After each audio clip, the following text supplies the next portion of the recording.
Picking, packing, loading ಇದನ್ನ ಮಾಡೋದಕ್ಕೂ SLC, PUC ಮತ್ತು ಡಿಗ್ರಿ ಆಗಿರ್ಬೇಕಂತೆ. Welcome to revolution series day 13. ಚಿಕನ್ನ ಮನೇಲಿ ಮಾಡಂಗಿಲ್ಲ ಅಂತ ಅಂದರು. ಅದಕ್ಕೆ ಹೊರಗಡೆಯಿಂದ ಗ್ರಿಲ್ ಚಿಕನ್ ತಂದಿದ್ದೆ. ಪ್ಯಾಕಿಂಗ್ ನೋಡೋಕೆ ಬಹಳ ಚಿಕ್ಕದಾಗಿತ್ತು. ಅದಕ್ಕೆ ಒಂದ್ಸಲ ತೂಕ ಹಾಕಿ ಕನ್ಫರ್ಮ್ ಮಾಡ್ಕೊಂಡೆ. PUC ಡಿಗ್ರಿ ಮಾಡಿರೋರೆಲ್ಲ ಇವಾಗ ಪಿಕ್ಕಿಂಗು, ಪ್ಯಾಕಿಂಗ್ ಮತ್ತು ಲೋಡಿಂಗಿಗೆ ಹೋಗ್ಬಿಟ್ರೆ ಬೇರೆ ಕೆಲಸ ಎಲ್ಲ ಯಾರು ಮಾಡ್ತಾರೆ ಅನ್ನೋದು ಯೋಚನೆ ಮಾಡ್ತಾ ಇದ್ದೆ. ಫಸ್ಟ್ ಎಲ್ಲ ಓದಿದ್ರೆ ಸಾಕಾಗಿತ್ತು, ಕೆಲಸ ಎಲ್ಲ ಈಸಿಯಾಗಿ ಸಿಗ್ತಾ ಇತ್ತು. ಆದರೆ ಇವಾಗ ಓದಾದ್ಮೇಲೂ ಕೂಡ ಸ್ಕಿಲ್ ಡೆವಲಪ್ಮೆಂಟು, ಆ ಡೆವಲಪ್ಮೆಂಟು, ಎಕ್ಸ್ಪೀರಿಯನ್ಸು ಅಂತ ಕೇಳಿ ಜೀವ ಹಿಂಡ್ತಾ ಇದ್ದಾರೆ.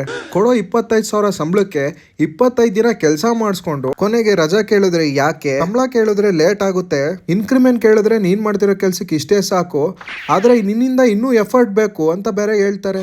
ಸ್ವಂತ ಏನಾದ್ರು ಸ್ಟಾರ್ಟ್ ಮಾಡೋಣ ಅಂದ್ರೆ ಕೈಯಲ್ಲಿ ಕಾಸಿಲ್ಲ, ಬೇರೆಯವ್ರ ಕೈ ಕೆಳಗಡೆ ಕೆಲಸ ಮಾಡಕ್ಕೆ ಮನ್ಸು ಒಪ್ತಾ ಇಲ್ಲ.